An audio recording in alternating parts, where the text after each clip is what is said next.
Bonjour.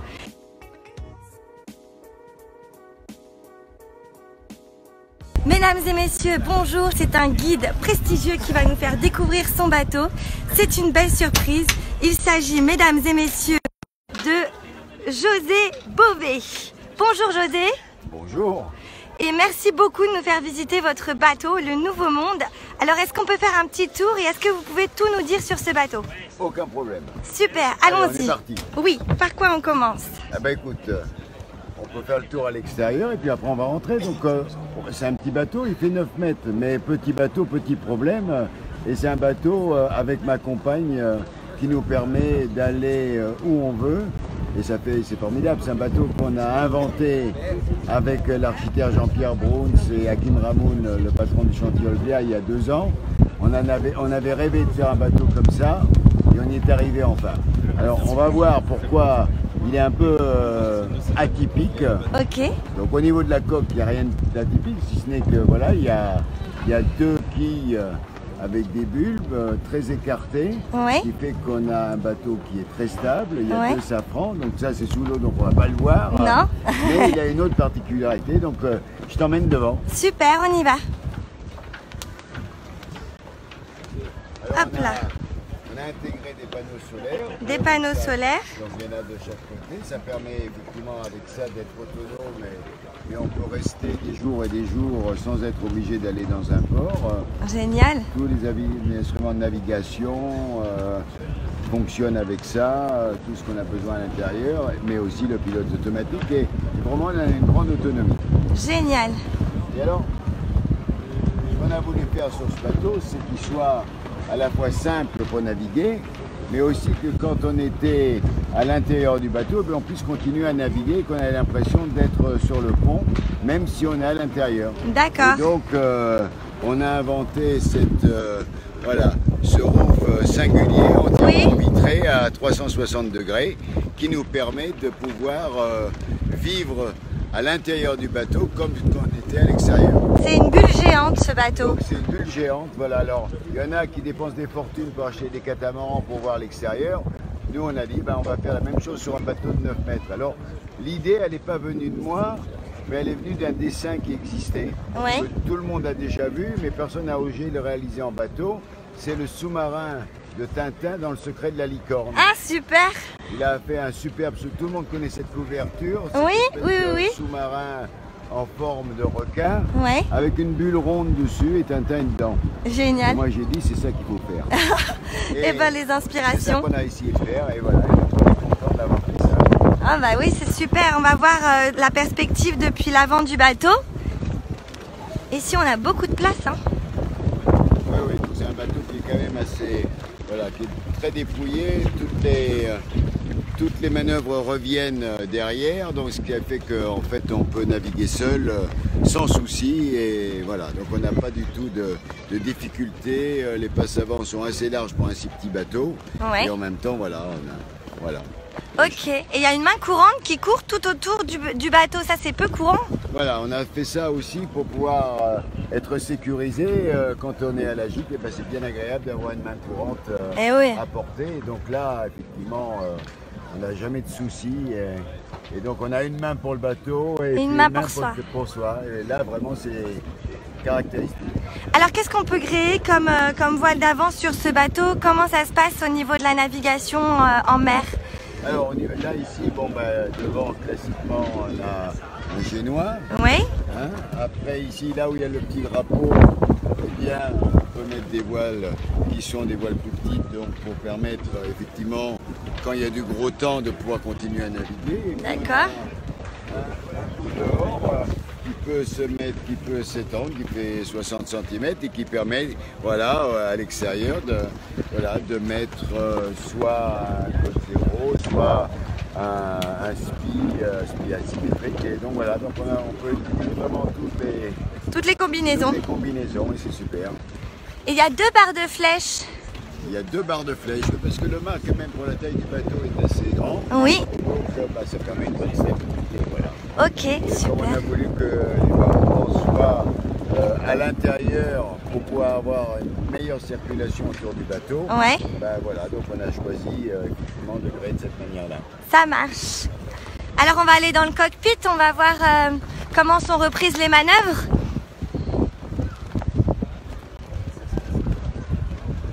Hop là, regardez, là on a une belle circulation.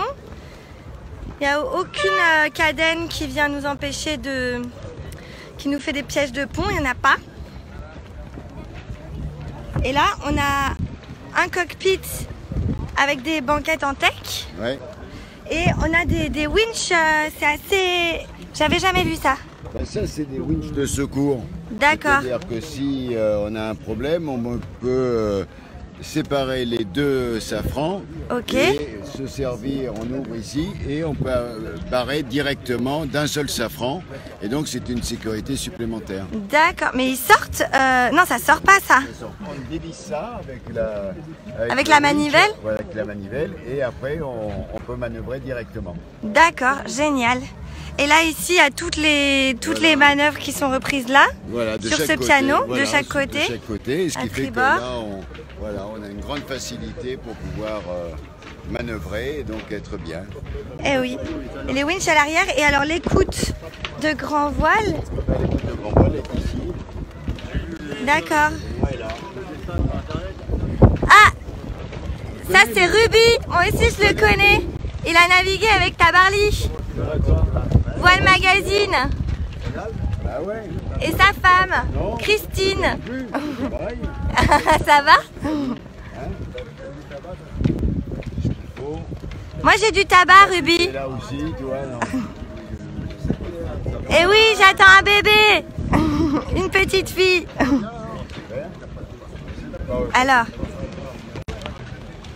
ils sont en train de discuter. José a fait une rencontre intéressante. Il s'agit de Bernard Rubinstein qui travaille pour Voile Magazine et qui a navigué avec Eric Tabarly. C'était la préhistoire. Hein. C'était, oui, c'était il y a longtemps. Place Oui, aux jeunes, place oui, à José. voilà, tout à fait. Allez, je vous laisse travailler. Merci Bernard. Alors, on va aller voir l'intérieur de ce bateau Voilà. pour voir comment est-ce qu'on peut vivre confortablement. Alors, on a les 3 marches. Voilà, les 3 marches. Non, Alors, d'habitude, quand on prend les 3 marches, on a l'impression de descendre à la cave. Ouais. Sauf que dans ce bateau-ci, bah, tu arrives Eh ouais. encore dans un nouvel espace. Ah ouais, c'est génial. Oh, cette bulle là. Merci Hergé, hein. Merci Tintin pour l'inspiration. Hein. C'est incroyable. Hein. J'adore.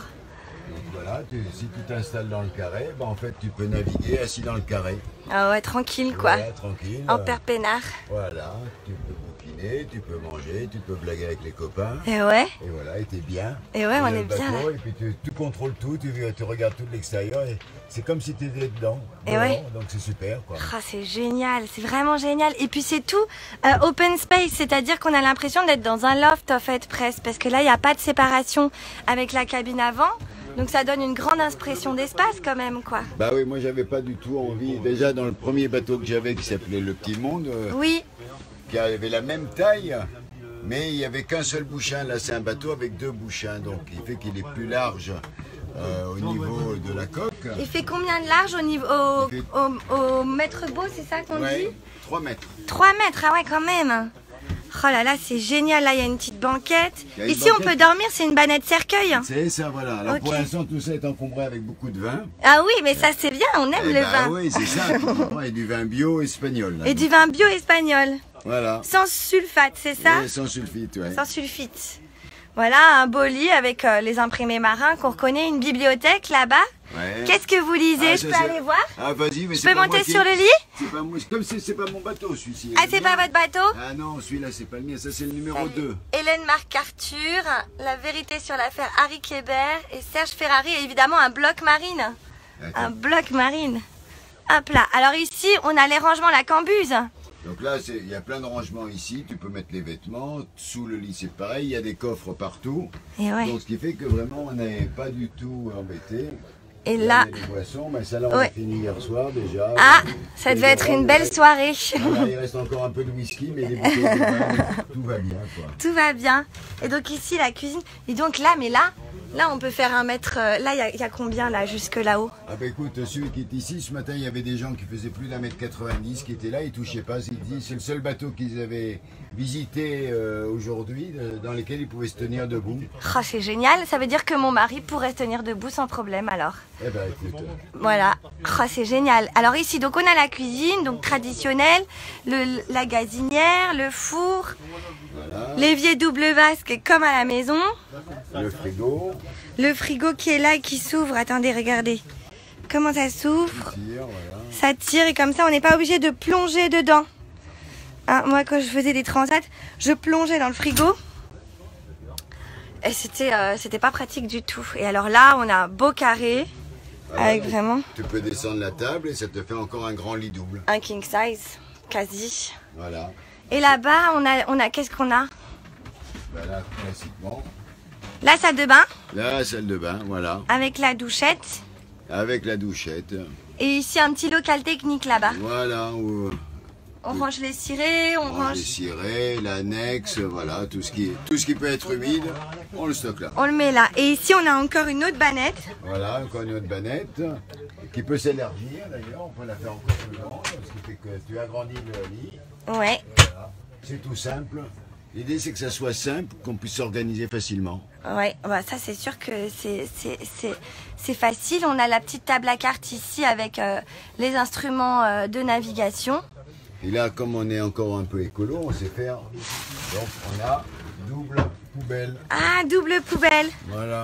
Et mon mari chez moi, il a fait la même chose. Il a fait des choses comme ça, comme dans les bateaux. On peut s'inspirer du monde nautique pour aménager sa maison même à terre. Exactement. Voilà. Ah bon, c'est super. Alors maintenant, José, on va arrêter de s'intéresser à ce bateau qui est fort intéressant et on va s'intéresser à vous. Parce que il y a peu de monde qui savent que vous naviguez, que vous faites du bateau, que vous êtes un passionné de la mer. Alors, est-ce que vous pouvez me dire comment est né cet amour de la mer?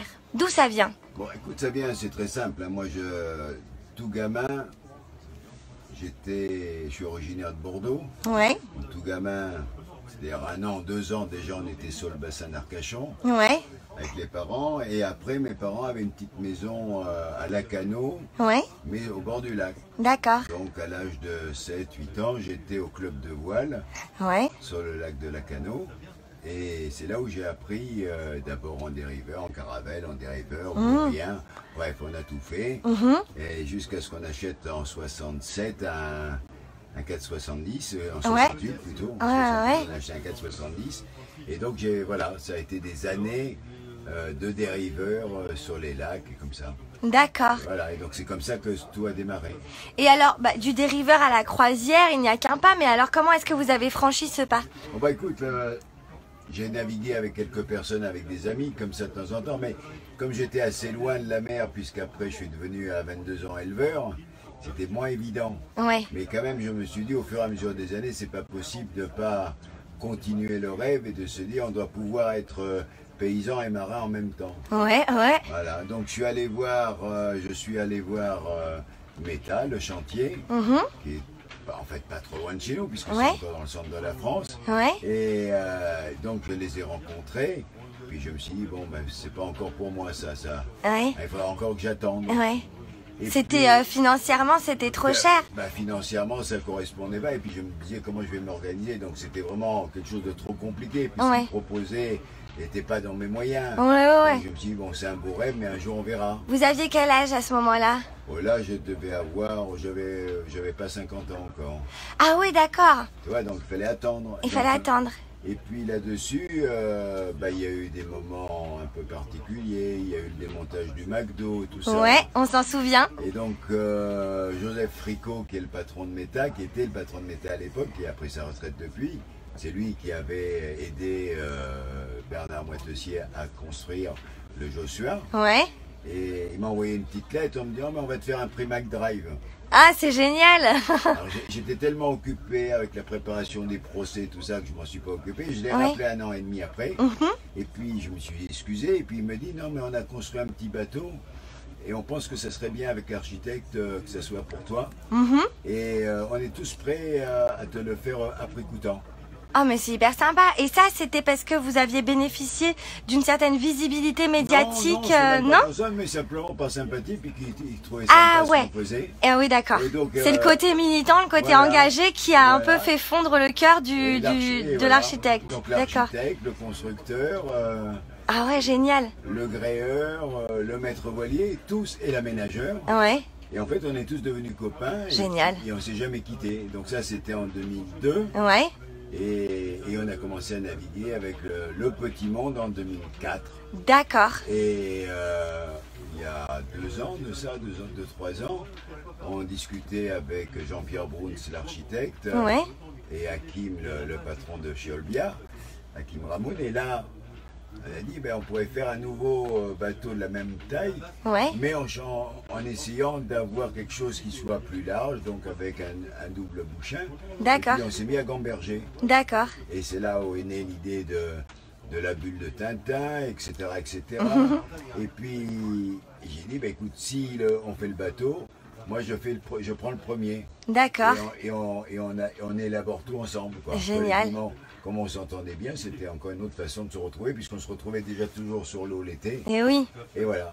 Donc c'est une histoire de copains d'abord en fait, ce bateau. Ah, complètement. Génial. C'est pour ça que je viens encore le défendre ici à La Rochelle. Ouais. Alors que le mien est ailleurs, voilà. Mais Parce je me que dis, ça vaut vous- le coup quand même de continuer à... Votre bateau il est ailleurs, mais vous habitez encore à Bordeaux? Non, moi j'habite dans l'Aveyron. D'accord. Sur le Larzac, toujours. Ok. Et avec ce bateau ou avec l'ancien bateau, le Petit Monde, vous avez fait quel type de voyage? Où est-ce que vous êtes parti? Qu'est-ce que vous avez Le vu? problème, c'est que moi j'ai pas beaucoup de temps, hein, donc Et parce oui. que je suis pris parce que depuis 2009 je suis au Parlement européen, donc Ouais. ça va faire 10 ans. Ouais. Voilà, donc ça me prend toute l'année, donc Ouais. j'ai un mois l'été pendant lequel je peux m'échapper. Ouais. Donc comme on est ailleurs, on peut partir en Corse, on peut partir en Sardaigne, on peut aller en Ouais. Italie. Génial. Voilà, donc pour l'instant c'est ce qu'on fait parce qu'on n'a pas beaucoup plus de temps. Et quand vous aurez plus de temps, vous projetez de faire un grand voyage? Bah, j'espère en faire plusieurs, mais c'est vrai que déjà j'ai envie de découvrir au moins ce fantastique bassin méditerranéen. Ouais. Et puis après, après on passera à Gibraltar, mais voilà, après on aura plus de temps, puisque j'arrête mon mandat l'année prochaine. Ouais. Donc j'avais dit que je ferais 10 ans de député, j'ai fait 2 mandats. Ok. Et donc j'avais décidé de m'arrêter à ce moment-là, donc je l'avais dit. Donc voilà, donc après tout est ouvert, donc on va voir. Et quel est votre rêve, votre fantasme de croisière? Si vous pouviez aller n'importe où, avec n'importe quel bateau, vous iriez où? Alors, c'est pas un fantasme, mais c'est voilà, si je veux aller quelque part, j'aimerais aller retrouver mes copains en Kanaki, voilà, parce que la Kanaki, alors que les gens appellent la Nouvelle-Calédonie à tort, parce Ah que ouais. c'est le peuple indigène, ce sont les Kanaks, et donc c'est la Kanaki. D'accord. Donc j'appelle ça toujours la Kanaki. Et, Ok. Voilà, et je laisse aux autres la Nouvelle-Calédonie. D'accord. Voilà. Et Donc la voilà. Kanaki. Voilà, donc c'est quand même un peu loin, mais pourquoi pas. Et ouais, et ouais. Et votre meilleur souvenir de croisière, le meilleur moment, un moment où vous avez ressenti une grâce, une plénitude, est-ce que vous vous en souvenez? Peut-être c'était quand vous étiez tout petit ou avec vos copains ou... Non, je dirais que il y en a plein, donc. Mais cet été, j'ai eu un très beau moment parce pour la première fois, on a pu faire une traversée entre le continent et la Corse Ouais. avec un vent stable du départ jusqu'à l'arrivée, Ouais. de hier jusqu'à Girolata, sans panne de vent, Ouais. toute voile dehors, et la nuit avec les étoiles filantes, c'est toujours magnifique. Ah ouais, ça c'est génial. Et alors vous qui avez une grande conscience écologique, la mer c'est un des points névralgiques de l'écologie. C'est là que se concentrent à la fois beaucoup de rêves, mais aussi beaucoup de problèmes écologiques. Alors quand vous naviguez, est-ce que vous pensez à ça? À quoi vous pensez quand vous naviguez vis-à-vis de l'écologie? Est-ce que ça vous meurtrit? Est-ce que vous essayez de pas y penser? Comment vous vous positionnez par rapport à ça? Le député écolo, comment est-ce qu'il navigue? C'est d'abord le militant écolo, mais pour moi tout ça est mélangé parce que je saucissonne pas ma vie. Oui, bien sûr. Donc c'est vrai qu'on a été confronté il y a quelques années de ça à des menaces de forage offshore pétrolier au large de Toulon et de Marseille, et on s'est dit on peut pas laisser faire. Non. Donc c'est là où pour la première fois je me suis dit bon, on va faire une manif navale. Ouais. Ah ouais, génial. Donc on a fait effectivement une manif navale Ouais. en disant on va encercler le fort de Brégançon, là où habite le président de la République. Ah. Et donc on a fait ça, donc les gens pouvaient venir par la terre sur la plage. Ouais. Et les autres par la mer. Donc on avait prévu une centaine de bateaux, tout ça marchait bien, sauf que la météo, on a décidé autrement, Ah zut. et que le Mistral s'est mis à se renforcer, et le jour J, le jour de la manif, il y avait force 9. Ah, et c'est la nature qui s'est mise en travers de votre chemin alors que vous vous battiez pour elle. Ben, non, elle s'est pas mise en travers, juste elle a limité le nombre de bateaux. Ah oui, du coup, il y avait moins de monde. Ah ben, c'est-à-dire qu'au lieu d'avoir 100 bateaux, on était 6 bateaux. Ah oui, zut. Alors là, c'était moins impressionnant, du coup. Ben, c'était pas mal non plus, parce qu'il fallait que les bateaux soient dehors. Et oui. Et donc on avait, tous les amis étaient là. Ouais.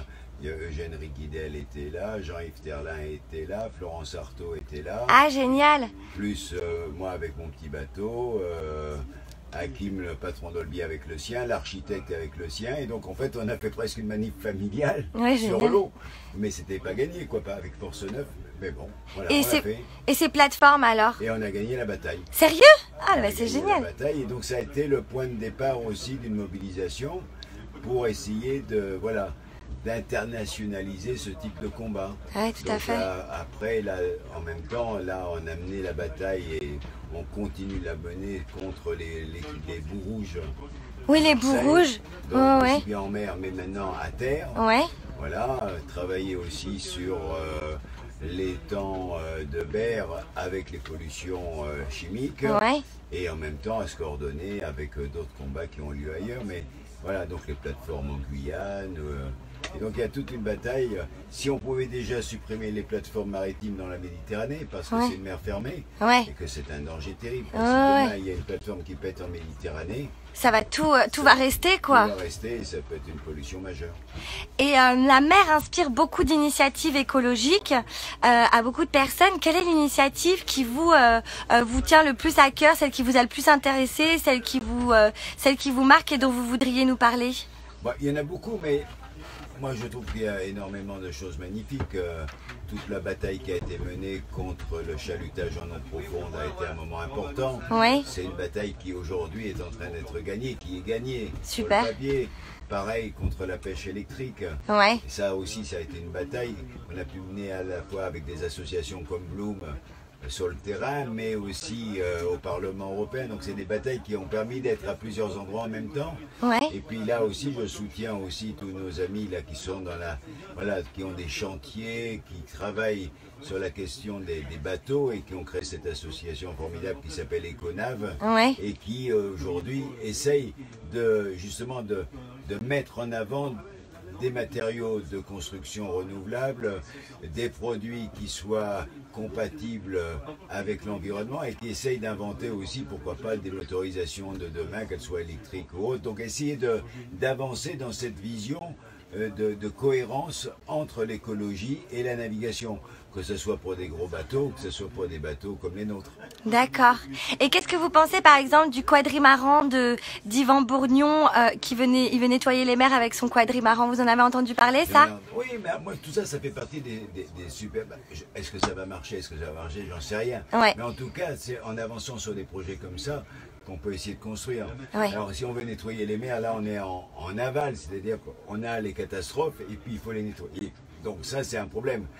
Moi j'essaye de me mobiliser pour éviter qu'on ait la merde qui arrive dans la mer. Parce que c'est ça. Parce que ce qui se passe là, que ce soit les plastiques, tous ces déchets, etc., ils viennent de la terre. Ouais. Et donc on a quand même un vrai problème. Ouais, c'est vrai. Et moi ce que j'aimerais c'est qu'on ait un combat Ouais. pour préserver la mer et les océans comme un espace collectif. Et D'accord. pas comme un espace privatisé par les États. Parce qu'il y a déjà aujourd'hui plus d'un tiers des océans qui est propriété des États. Ce qui est quand même un véritable scandale. Bah oui, bien sûr. Et ça, je crois que ce serait important.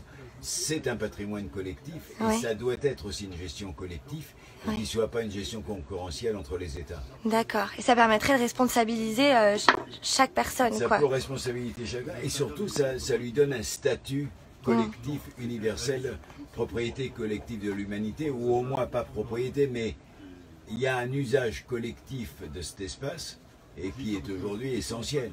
Et oui. Il y a plus de terres marines, d'espaces marins qu'il n'y a de terre. Le téléphone a sonné, je m'excuse. J'ai une dernière question, José. Évidemment, vous êtes agriculteur et donc c'est peut-être une question stupide, mais cette conscience écologique, de qui elle vous vient, d'où elle vous vient, de quoi elle vous vient? C'est difficile à dire. C'est une prise de conscience que moi j'ai eue jeune. Ouais. C'est venu par la terre, je pense. Ouais. Par l'agriculture, par les produits chimiques. Ouais. Puis par des rencontres que j'ai faites quand j'avais 15 ans, 16 ans. Et qui ont fait que ça a ancré mon engagement, à la fois pour devenir paysan et en même temps pour me battre pour l'avenir de cette planète. Alors c'est vrai qu'on était un peu moins nombreux au départ. Ouais. Aujourd'hui, ça devient quelque chose qui est partagé. Oui. Plus en plus de gens disent que c'est central. Et le réchauffement climatique est la plus grande menace pour l'humanité, pas pour la planète, parce qu'elle s'en fout, la planète. Oui, oui, elle va continuer. Oui. Par contre, effectivement, la place des humains, comment on va les nourrir, quelle va être ce qui va arriver au niveau de la biodiversité, tout ça est remis en cause aujourd'hui. Et là, il y a une urgence climatique absolument essentielle. Et moi, maintenant, ce que je voudrais, c'est qu'on soit capable de se mobiliser pour cette urgence. Que les gens se disent, on ne peut pas rester dans cette situation-là parce que c'est notre avenir. Alors toi, tu attends un petit. Oui. Ça pose un vrai problème. Il faut s'engager. Parce que qu'est-ce qu'on leur laisse après? Bah oui, c'est ça. Voilà. Donc là, aujourd'hui, il n'y a pas d'autre échappatoire que de se mobiliser. Et chacun ne peut pas rester dans son petit coin en se disant, c'est pas mon problème, moi je fais de la voile, je suis tranquille. Et puis après le reste, je m'en fous. C'est pas possible. L'égoïsme n'est pas possible. D'accord. Aujourd'hui, c'est notre avenir collectif qui est en jeu et c'est pour ça qu'il faut se battre. D'accord. Et encore une dernière question et promis après c'est fini. Qu'est-ce qu'une entreprise comme la nôtre, Globe Sailor, qui loue des bateaux partout dans le monde, à des gens qui naviguent partout dans le monde, qu'est-ce qu'on peut faire concrètement pour soutenir cette action écologique? Moi je dirais c'est déjà que tous ceux qui viennent sur vos bateaux soient obligés de s'engager. Que votre groupe dise aux gens, ok, vous louez un bateau, c'est bien, voilà, il y a tel enjeu sur la biodiversité, il y a tel enjeu pour le climat. À titre personnel, à quoi vous vous engagez? D'accord. Est-ce qu'une partie, pourquoi pas, de l'argent, est-ce qu'il ne pourrait pas y avoir quelques euros de plus pour louer les bateaux qui soient reversés à des associations qui protègent l'environnement? Ça pourrait être aussi une action. Comme ça, tous les ans, ils participent, ils sont obligés de participer, ils choisissent l'association parmi celles que vous proposez. Vous faites des partenariats et on finance et ils participent et ils acceptent de s'engager pour agir. Parce que la mer, c'est effectivement un plaisir, c'est quelque chose d'absolument merveilleux qu'on peut être dessus, mais aussi c'est un enjeu et il ne faut pas le perdre de vue. D'accord. Merci beaucoup José, c'était très intéressant et je suis ravie que vous ayez pu partager avec nous votre expérience de la mer et votre vision de l'écologie. On en a terminé pour cette visite. Encore une fois, merci et puis on espère vous retrouver très bientôt, peut-être sur d'autres salons ou peut-être se croiser sur l'eau. Pourquoi pas. Pourquoi pas. Et bye à tous.